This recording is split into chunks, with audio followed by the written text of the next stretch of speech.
And we are live. Welcome to the process. It is Wednesday, June 2nd. I am Josh Engleman, and I am here to break down something we didn't expect. We got another 4-game NBA slate, and this will be the last one, or I expect it to be the last one, but we get 4 games today, and that's kind of fun. So we got a lot to break down today. Should be good. Changes up the way the rosters are going to be built, and it's looking like no Joel Embiid, which really changes things up in that Philly series. Not like I think that the Wizards have a chance, but it does change up the value that you can get to from Philly. So good morning to everybody. We had a crazy one yesterday. The Lakers got absolutely walloped. Dame Lillard went bonkers, but it didn't matter. And then, it's a crazy day. Double OT. Boston goes home as expected. Oh, man, crazy day, and it's only going to get crazier today. I'm excited to dive into it. I know that for sure. Rise and grind, everybody. Izzy, thank you for the reminder there. Lots of coffee cups coming into chat. It's going to be good. It's going to be good. I'm excited for tonight's slate. I'm on Live Before Lock tonight with Greg, so we'll be breaking it all down again tonight at 6. I guess it locks at 6, right? Is that right? Yeah, 6. It's going to be fun, man. It's going to be fun because one of these series is going to stay alive, I would imagine. We've got Wizards, Sixers 3-1. I don't think anybody's super worried about that. Hawks, Knicks 3-1. But, Knicks are at home. They get this one. They only got to win one road game. Grizzlies, Jazz feels like it's over. And then Mavs, Clips back to LA. Dallas obviously playing fantastic in LA earlier. If the Sixers, Hawks, and Jazz win today, then on Friday, we will not have a process show. There will only be one game, at which point, not going to do that on a Friday. If any one of those teams that are down 3-1 win today, then we'll have a process show on Friday. That's where we're standing right now. So that's the plan moving forward for the rest of the week. Nothing changes for tomorrow. We've got the 2-gamer, 2 big game 6s. So I'm excited to sit down and watch some basketball tomorrow. That'll be a biggie. But now I think it's about that time. You guys have done a great job hitting the like button, subscribing to the channel, hitting the notification bell so you know when everything goes live, which means it's time for the thing that we do every single morning. I say, rise and grind, everybody. Cheers. I've got my coffee. Get your coffee, water, tea, pineapple juice, grapefruit juice. Kiwi juice. Is that a thing? You should drink that. That sounds great. Even just a little bit of OJ, joints, ciggies. Lots of morning traditions. Maybe you've got an omelet little breakfast Sammy, maybe. All of that would be good. But I'm just going to do coffee. So cheers, everybody. Good morning. Let's kick this one off.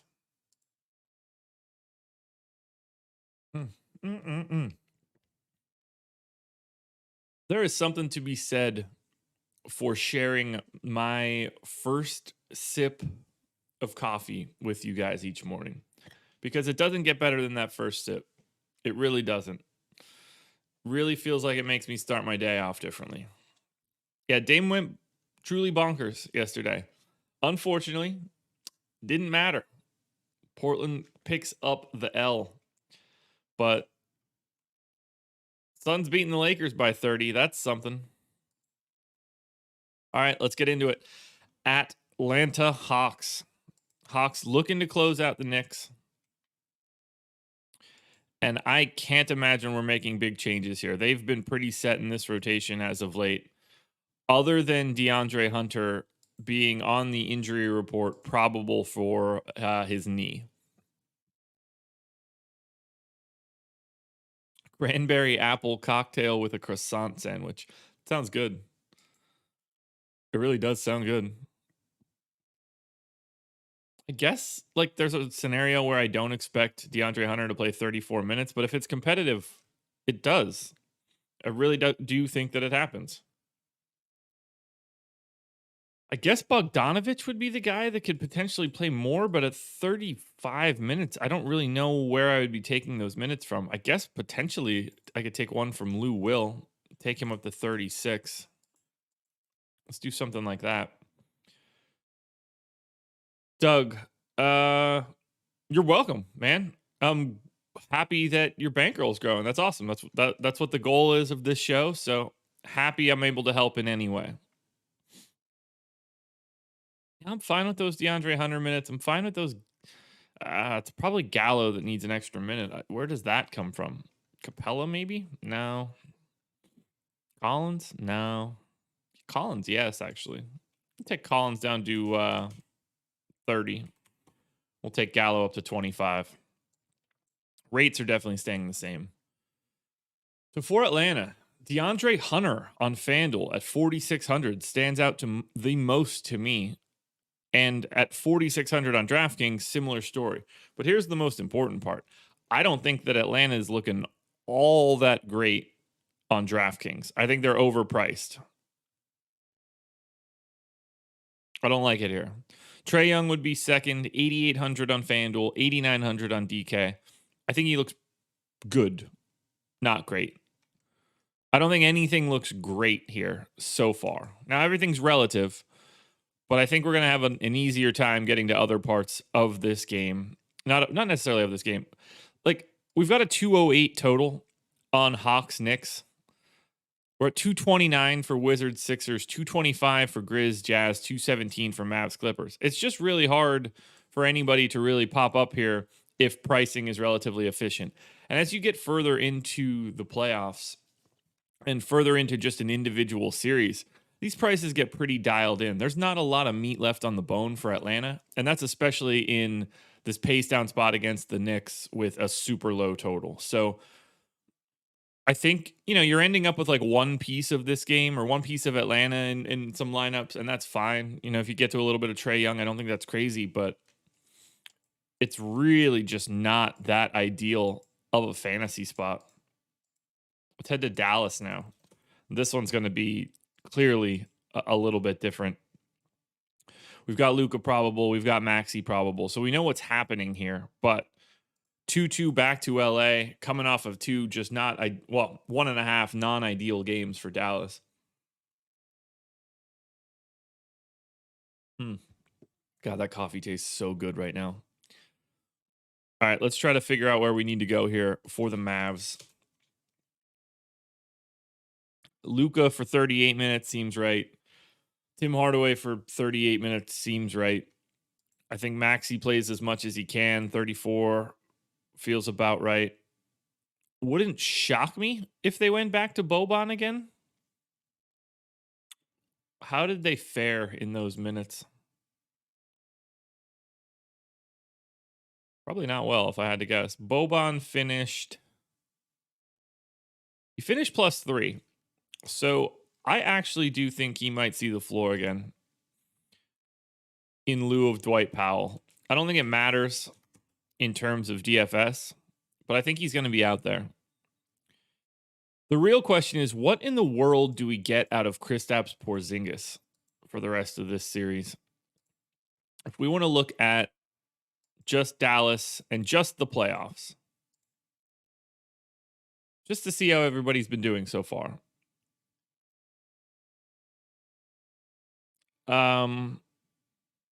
Obviously we know what Luke is doing. Monster usage numbers. Can't go crazy there. Why is this not showing me? Let's take Tyrell Terry off.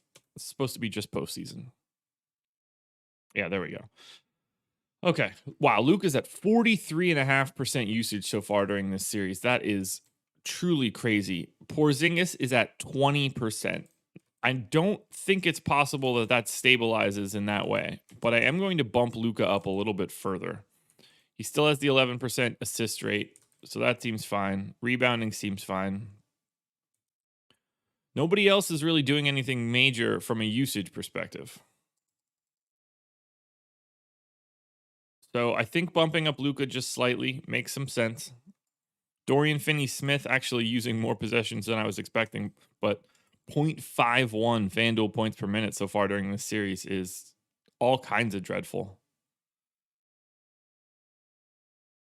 I think we're pretty much good here for Dallas. Now, this is going to be a very different story because I think Porzingis on FanDuel at 6,600 looks really good. I think Tim Hardaway on FanDuel at 5,200 looks really good. I think Luka 10-7 on FanDuel, 10-8 on DraftKings. I'm in for. I definitely like Luka quite a bit more on FanDuel. I'm happy to get to Dorian Finney-Smith as lineup filler. But let's see the way that Dallas and Atlanta interact so far for what we've done. Because everything is relative. Absolutely, Nick. Good morning. Let's make some money. Hit that like button. All right. So, 2.3, is that right? It is. 4.6? Okay. Yeah, so Porzingis, Luka, Tim Hardaway, and Dorian Finney-Smith are all on the top on FanDuel, and then we finally get to DeAndre Hunter if you're looking for any sort of relativity.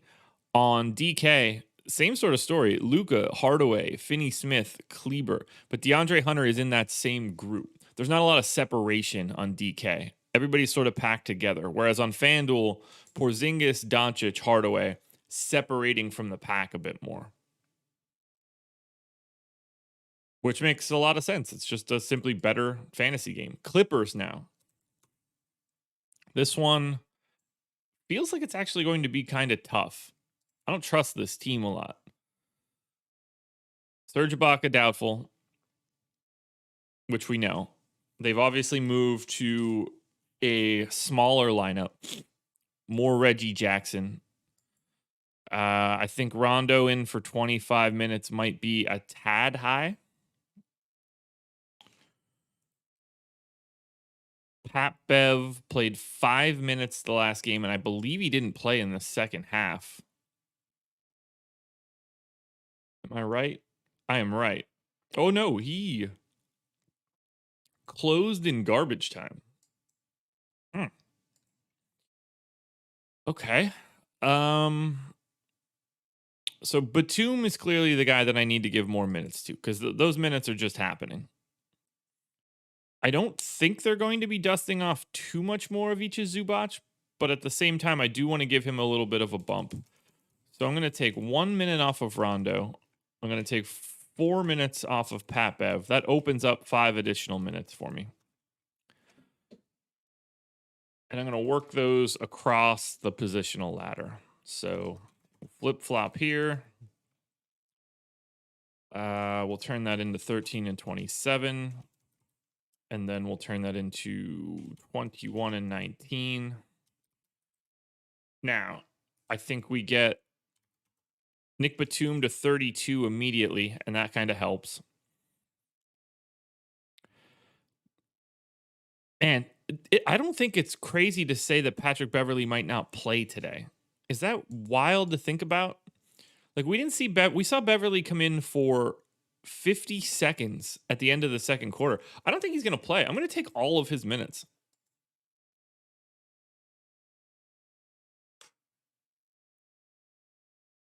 I'm going to take Zubac up to 16.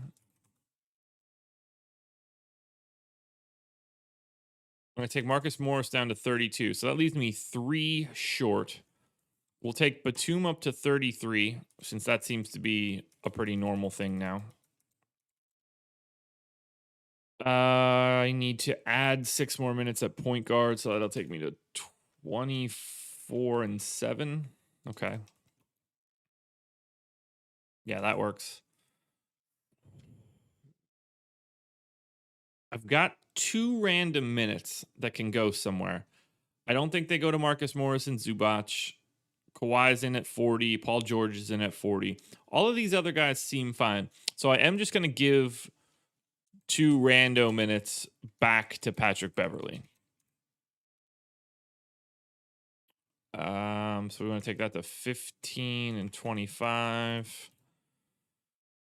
And then 17 and 23.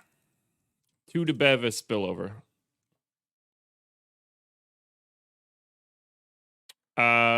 Game totals and game totals and spreads dictate everything. They're in my sheet. That's how I total out how many points everyone can score. So that is it. It's a baseline piece of my stuff. I don't look at it and see, oh, this game is -8, so I should pick this guy more. To me, that's not the right way to do it. All right, Clippers. Marcus Morris at 4,400 on FanDuel stands out to me as the combo best FanDuel play, along with Paul George at 8,800. I do want to look at just the Clippers in the playoffs just to see if I have Paul George and Kawhi's usage rate. Kawhi at 29.4. Yeah, okay, both of those things are fine.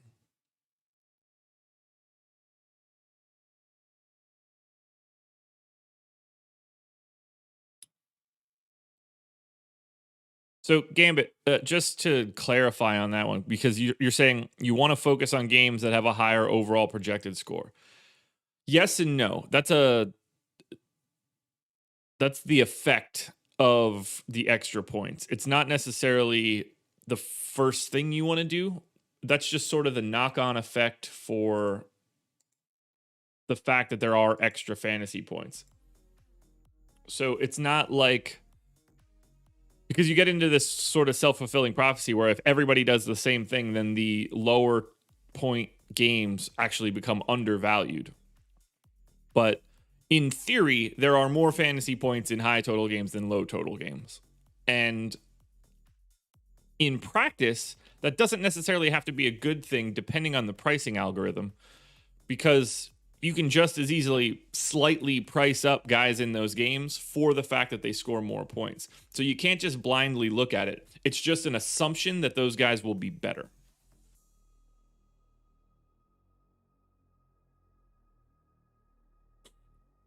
Because you could take that Atlanta-New York game and cut out $300 from every single player, and suddenly that game looks like it has the best value, even though it has the lowest total. So you have to look at everything in terms of the pricing.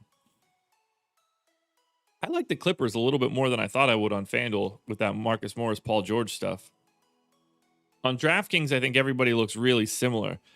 Reggie Jackson, Paul George, Batum, Kawhi Leonard, Marcus Morris. To me, those 5 guys are all pretty close to each other relative to salary. But I really do find the Clippers to be difficult to project.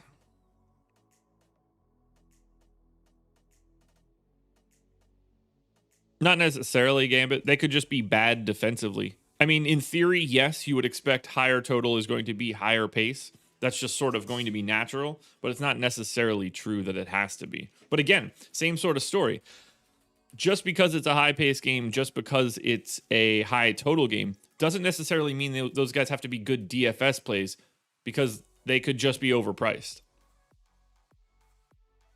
I mean, it's probably the first place you want to look, but it's not just the be all end all.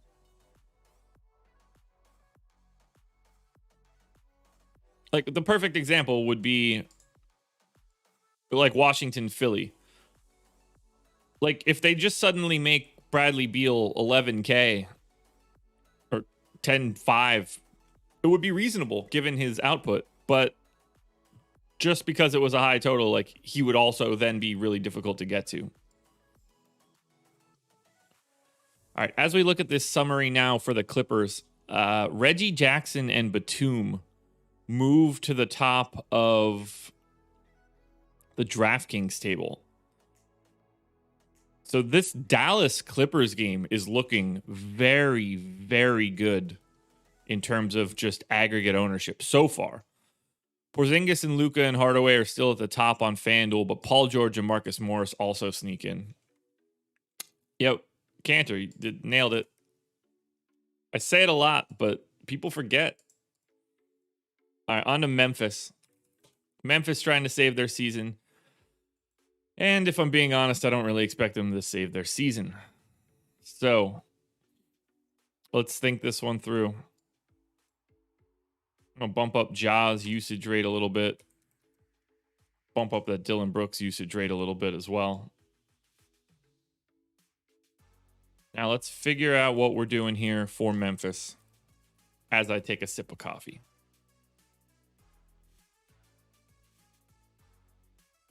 All right, Brandon Clark back out of the rotation, which clearly means we're getting more Jaren Jackson at the 3, or at the 5, rather. So that's going to be 35 minutes for Joe Val. That gives me an additional 8. Flomo at 32 seems fine. Dylan Brooks at 35 seems fine. Bane at 19, good. Grayson Allen needs more minutes, that's for sure. So let's do something like that.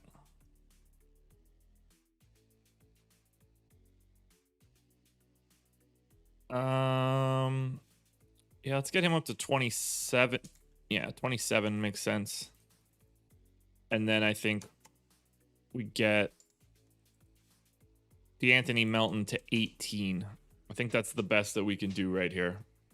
I don't necessarily trust that he's going to get more than that. So for Memphis, because this can go a couple different directions for me right now. Ja Morant, 8,200 on FanDuel, 8,600 on DraftKings. Do I need to give Ja Morant an extra minute? Yeah, I probably do. All right, that gets him to 40. Ja looks exceptional. Absolutely, truly exceptional on FanDuel at 8,200. 8,600 on DraftKings, not a problem either. But on FanDuel, he looks real good. Joval, Dylan Brooks, probably in that next tier. Certainly on DraftKings in the next tier. Grayson Allen for 3,800 on DraftKings is going to be another value option. I think you could roll the dice on DeAnthony Melton.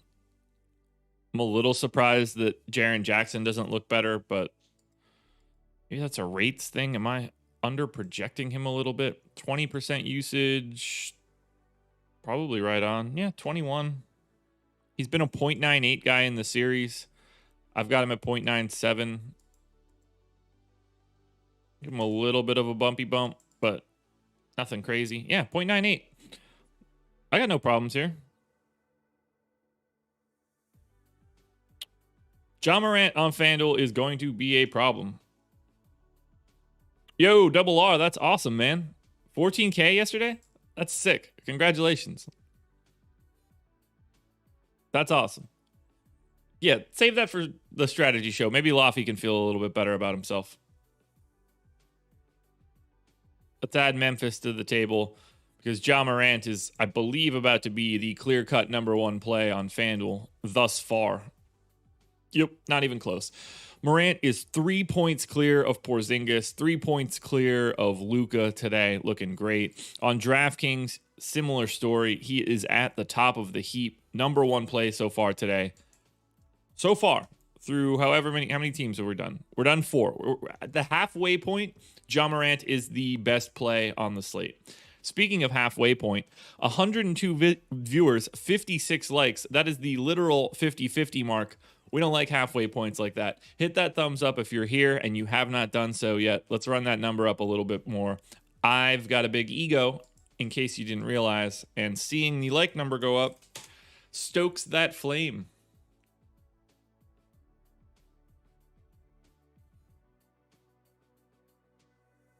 Yeah, Morant over Trey by a lot. I have Ja Morant relative to salary 5 points better than Trae Young today. Because Ja Morant is a more highly volatile player than Trae Young. Trae Young is oddly a little bit more consistent in his performance. Not as big of bars. All right, Knicks. Knicks. This is going to be a really tricky team to figure out because they're, in theory, they should be throwing anything against the wall that they think can help them salvage. So apparently they just keep playing Obi Toppin more. How is it that Obi Toppin is getting more and more minutes now in the playoffs than he did in the regular season? How is that possible? God, Tibbs, you're such a bad coach. It's so insane. All right, so 27-21, Taj and Nerlens. That seems fine. Rose at 38. Alec Burks, I think, might see a little bit more time, so I want to leave him at 27. It doesn't appear that they're going to quickly. 32 minutes for Barrett seems right. 33 for Reggie Bullock seems right. I mean, I guess Bullock can get another minute. I just don't know where it comes from. I don't think I have a change to make for the Knicks. So let me just look at the Knicks rates so far. Derrick Rose, 26% usage rate. So I'm spot on there. Randall's at 30. Guess I'm bumping that up. But the assist rate has taken a bit of a haircut. So let's bump that down slightly. Rebounding rate actually up. So I'll bump that up slightly. Rose also not assisting as much. Do want to knock that down. RJ Barrett at 20% usage. She's probably a little too high there. Let's bring that down to 21.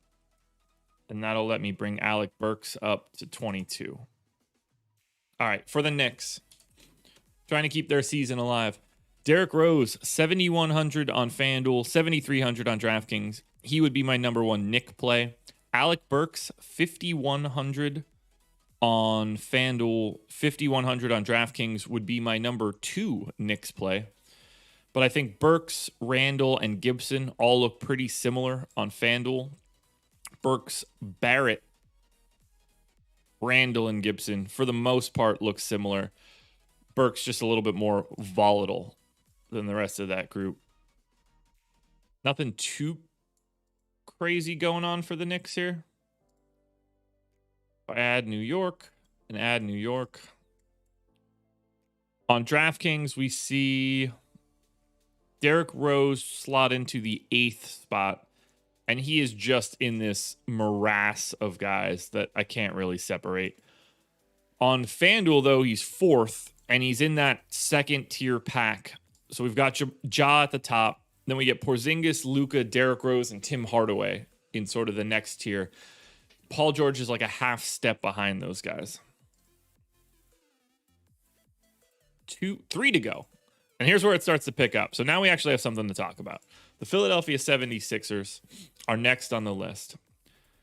Seth Curry is probable, George Hill is probable, and Joel Embiid is doubtful. So, time to figure out what in the world the Sixers do against the Wiz. And I think first thing we want to do is just simply look at the box score, or look at Popcorn Machine. We saw Joel Embiid leave first quarter. So I think the second quarter is the telling, or the third quarter rather, is the telling story. Mike Scott started in place of Joel Embiid. They left Dwight Howard to continue to be the backup.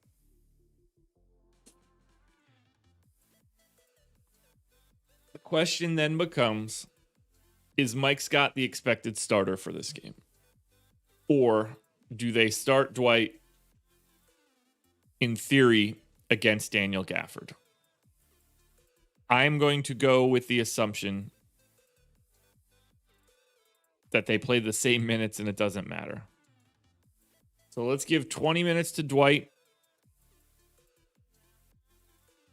Let's give 20 minutes to Mike Scott. Does that feel right? Who is going to play the 5 if those two guys aren't on the floor?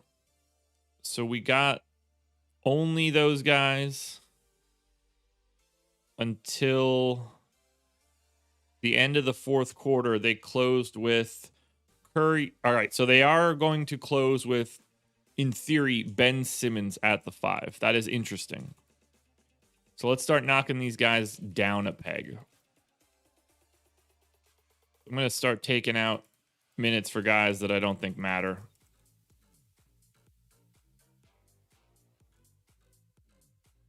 So we've got Tobias Harris in for 36 minutes.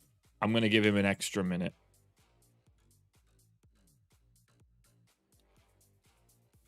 We then want to get Ben Simmons back to 37 minutes. I think we get 16 there at a Thibault.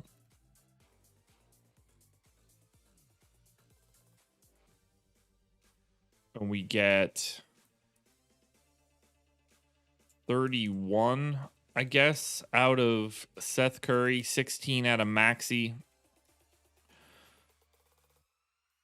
I'm going to get George Hill up to 20 and then 13 for Korkmaz. Now, rates are going to be very interesting because we need to work into the regular season and what happens when Joel Embiid is off the floor. This is big stuff, guys. Hit the like button. We're breaking down real information for the playoffs. That doesn't happen all that often.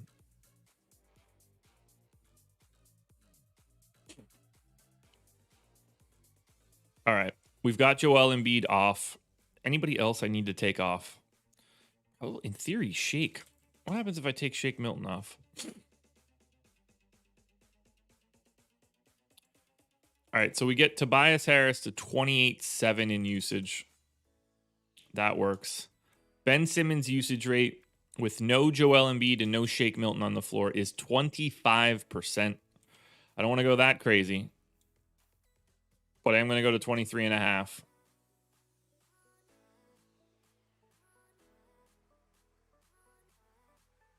Does anybody else get a big bump?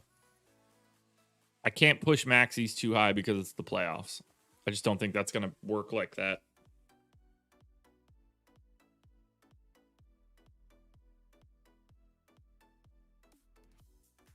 Man, Simmons is going to pop like crazy here. Seth Curry already popping like crazy.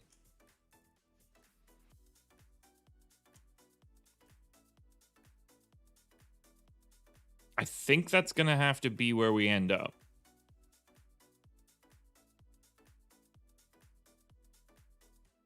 All right, let's see how this has looked in the postseason with those guys not on the floor.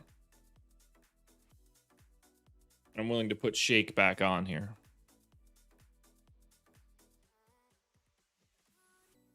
So Tobias Harris, 36% usage rate in the 58 minutes they've played without Joel Embiid in the playoffs. So I am going to give him up to 29. Ben Simmons has only played 30 minutes without Joel Embiid so far in the playoffs. 21% usage rate. So I think I'm pretty good there. I'm pretty happy with this. So let's look at Philly. Try to get an idea of where we're at. Oh, boy. Okay. Ben Simmons and Tobias Harris are the best plays on the slate. Both of them across both sites. Simmons at 8,500 on FanDuel. 8,100 on DraftKings. Looking downright exceptional. I'm actually going to bring that down to 23 just to soften the blow a little bit, but it's not going to matter. Tobias Harris, 8,200 on FanDuel, 7,800 on DraftKings, looking amazing. You're going to both of those guys aggressively.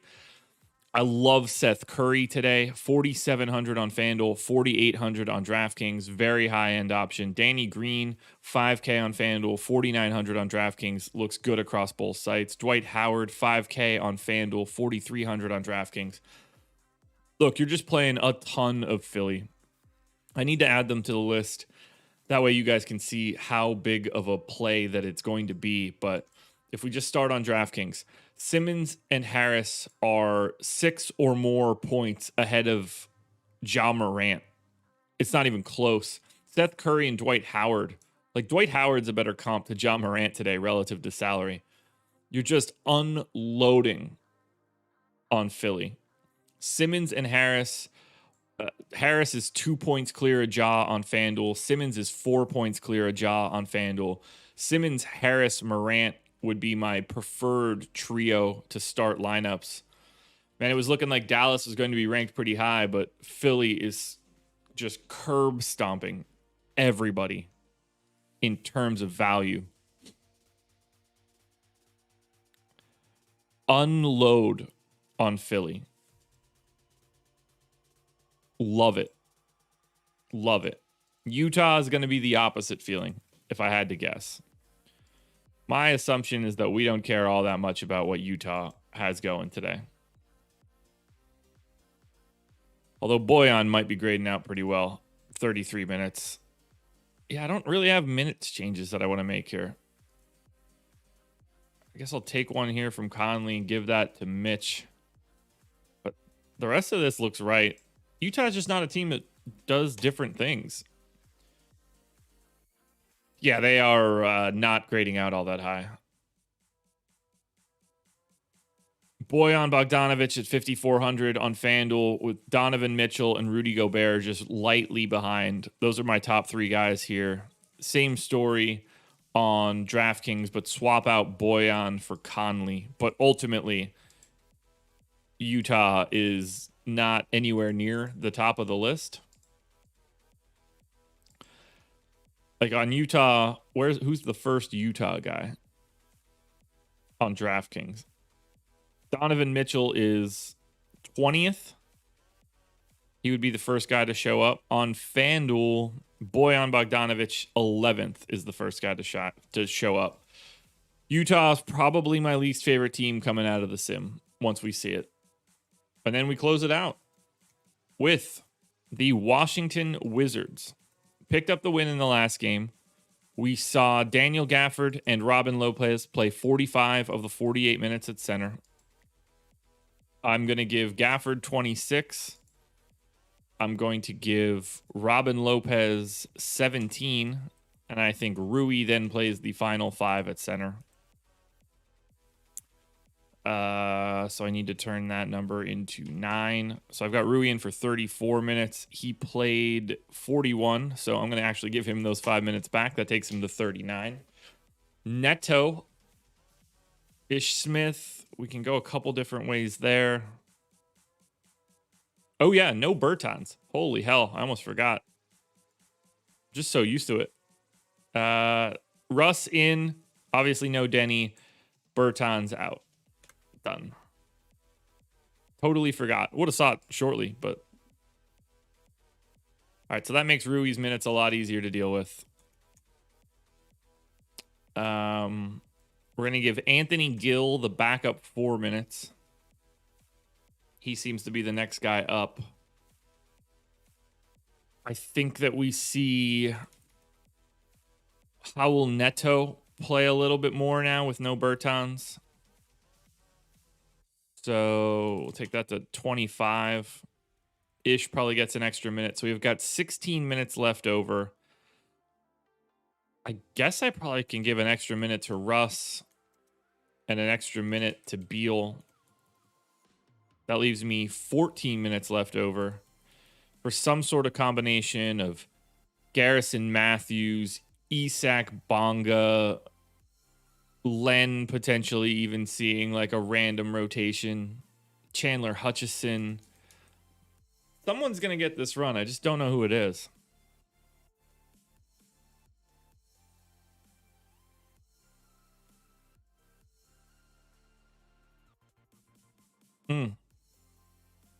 I'm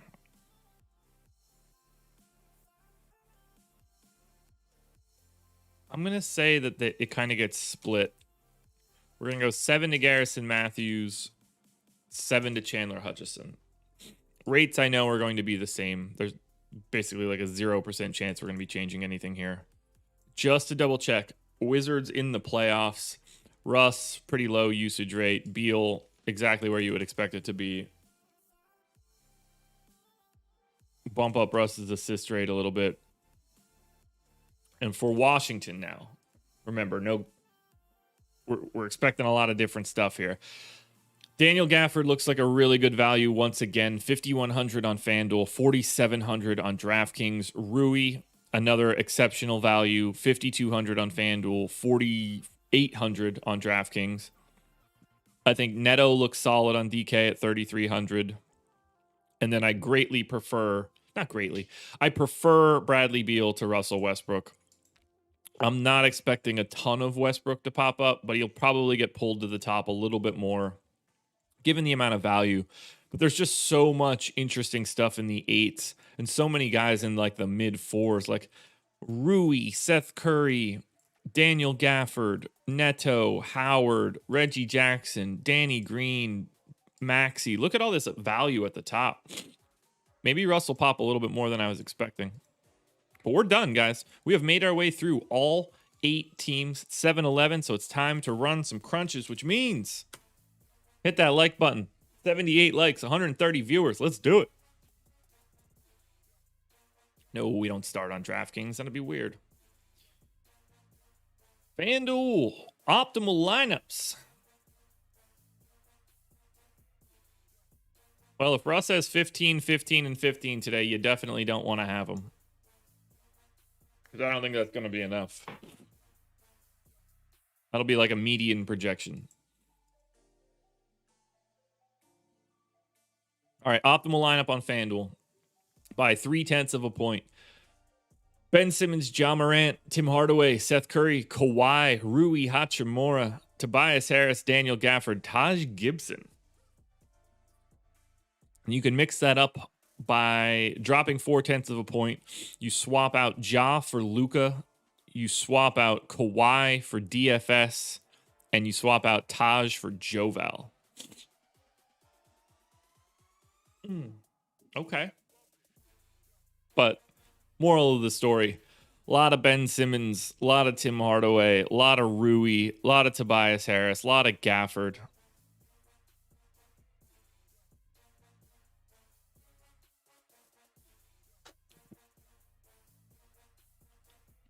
None of that's surprising.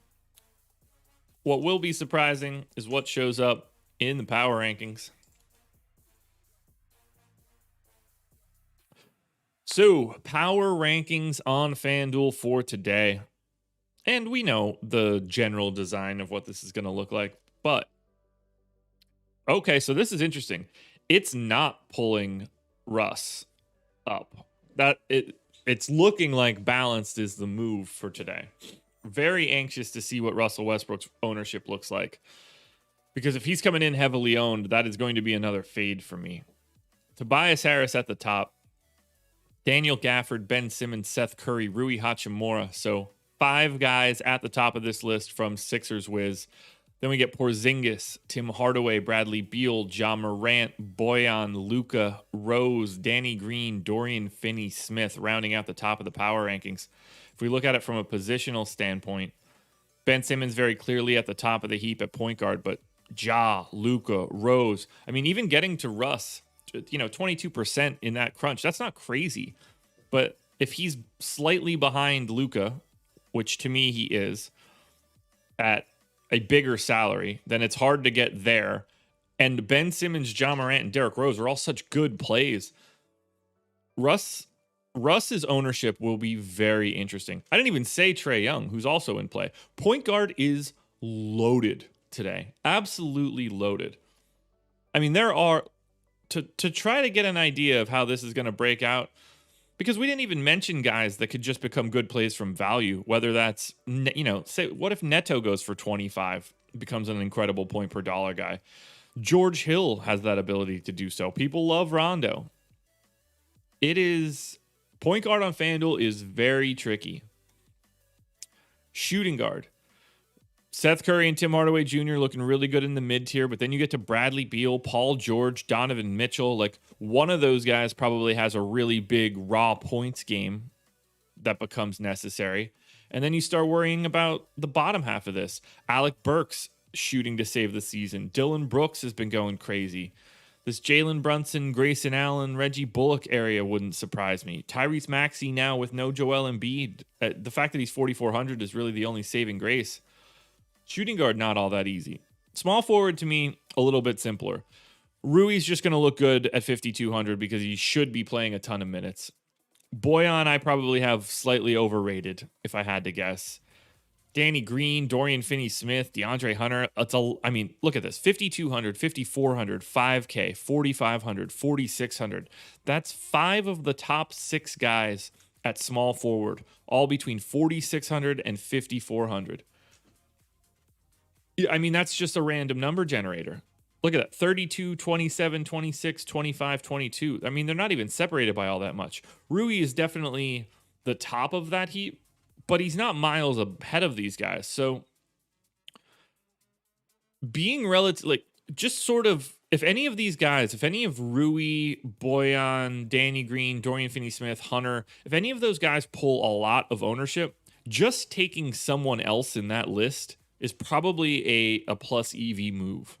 And then you just get Kawhi sitting here, 10-3. He's 6. How much? 10-3. Who's second? Bogdan Bogdanovic is $3,400 cheaper than Kawhi Leonard. So Kawhi is just on an island. So if you pay up for Kawhi, it really changes the scope of your lineups because everybody else at small forward is super similar. Power forward, Tobias Harris, Daniel Gafford. Those two guys being at the top is no surprise. Porzingis, just because of that $6,600 price tag, I'm expecting to be relatively popular. And then you get into the question marks. Marcus Morris, Jaren Jackson, Randall. I mean, John Collins not getting a ton of love because he's 6,200, but he could certainly have a big day today. But power forward seems pretty easy. Center, you know, you've got your Gobert, Valanciunas, Capella trio. That's the raw points group. And then you got to start sifting through the value group. Dwight, Taj, Nerlens Noel. Maybe Robin Lopez. No, I'm just kidding. There's no way you're rostering Robin Lopez on FanDuel. Tough day on FanDuel today, man. Real tough. This is a tricky slate. Let's check out DraftKings Optimal now.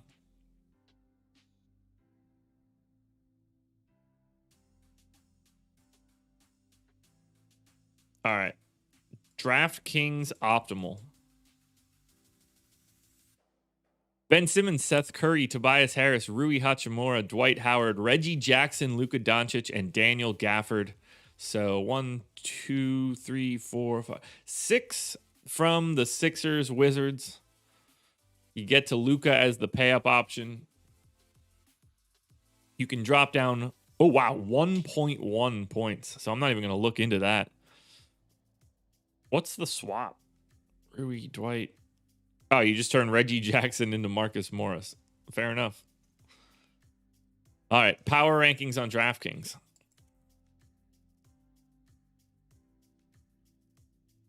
$144 viewers, 86 likes. If you are one of the people that have not hit that like button yet, I would really love to see it go to 100 before we sign off here.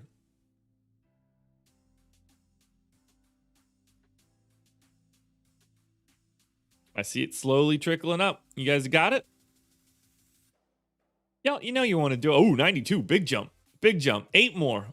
8 more. Who wants to be the winner? There's no winner. We're all winners here.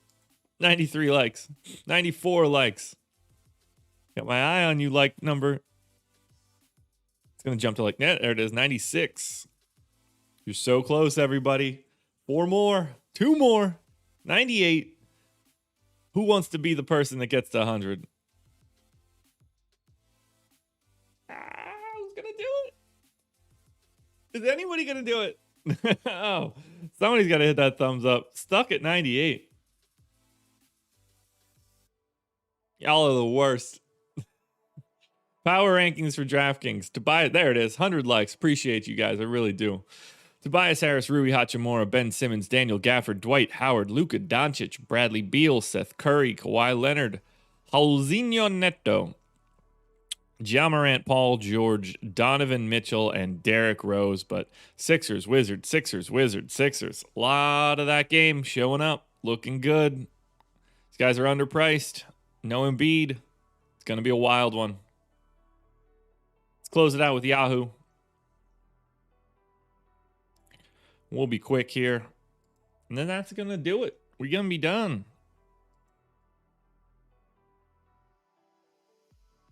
All right. Yahoo. Here we go. Yahoo Optimal. Ben Simmons, Seth Curry, Ja Morant, Tim Hardaway Jr., Tobias Harris, Kawhi Leonard, Dwight Howard, Daniel Gafford. Gafford at $16 looks great. Dwight Howard at 10 looks great. Seth Curry at 12 looks great. Yeah. And you drop down way too far if you try to get off the optimal. So optimal on Yahoo looks really good. Final thing to look at, power rankings on Yahoo. Let's open up the laptop. Got to run some sims. Good show, guys. Good show. It's a fun time, man. It's a tad sleepy. The wife's been giving me these CBD gummies for sleep. They've got like melatonin and lemon balm and all sorts of other sleepy stuff. Been sleeping like a rock, but boy, oh boy, when that alarm hits 5:15, I want to continue sleeping. All right, power rankings on Yahoo. Tobias Harris, Ben Simmons, Seth Curry, Daniel Gafford, Ja Morant, Dwight Howard, Kawhi Leonard, Paul George, Bradley Beal, Luka Doncic, Derrick Rose, Rudy Gobert, Maxi Kleber, and Dylan Brooks. That is where we're at. That is where we close it out. That is the end of the process. You guys were exceptional. 4-gamer on a Wednesday in the playoffs. We got north of 130 people. We've got 100 likes. I can't ask for anything more. I will be around all day today. Contenders videos coming up shortly. Strategy show with Laffy. God, I'm going to forget which race it is. Is it the Preakness, Belmont? Whatever the next horse race is. Ben and I are recording our next horse racing contenders video today. Our PGA best bets, our PGA contenders video got posted yesterday. Ben and I are coming off of each of us picking up a win last week. Go check out this week's video. We do have overlap on one guy once again, so keep your eyes peeled for that. Live before lock tonight with Greg Ehrenberg. So you're getting me on everything today, baby. It's going to be fun. I'm pumped for this slate. I'm pumped to watch some basketball tonight. It's going to be good. That's all I got, everybody. Thank you so much for joining me. Hit the like button on the way out the door if you haven't done it already. Good luck tonight. You guys know where we'll be. Tomorrow, 6:30 a.m. Eastern time for the process. 2-gamer and a big 2-gamer. Potentially the final game for LeBron James in the 2021 playoffs. That's it. Adios. I'm out.